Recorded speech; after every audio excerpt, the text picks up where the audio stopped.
And we start with the latest moves by the nation's central bank. As widely expected, the Bank of Korea held the key interest rate steady this month, but it did cut the growth outlook for the year.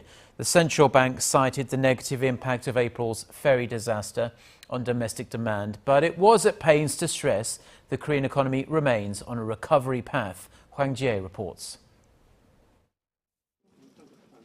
The Bank of Korea expects the domestic economy to grow 3.8% this year, down 0.2 percentage points from its earlier forecast. It also cut its growth forecast for next year to 4% from 4.2%. Giving out a new growth outlook on Thursday, the central bank said the revision is due to sluggish domestic demand brought on by the ferry disaster in April.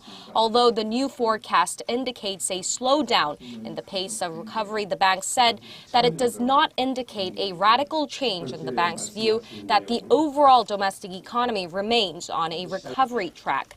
But it did open up the possibility of a rate cut down the road. This 3.8% growth is still matching up with the nation's potential growth rate. But the concern now is that there are bigger downside risks than upward potential. The downside risk, the central bank says, is again coming largely from the ferry tragedy as well as the strengthening local currency trend. We still can't rule out the possibility that the worsened economic sentiment due to the disaster will go on for a longer period of time. The central bank has been under pressure for a rate cut as Finance Minister nominee Choi Kyung-hwan urged the bank to seek easier monetary policies to spur growth.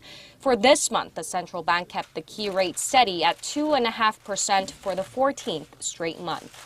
While the central bank is taking a wait-and-see approach for the time being, some market analysts expect that a rate cut could come as early as next month.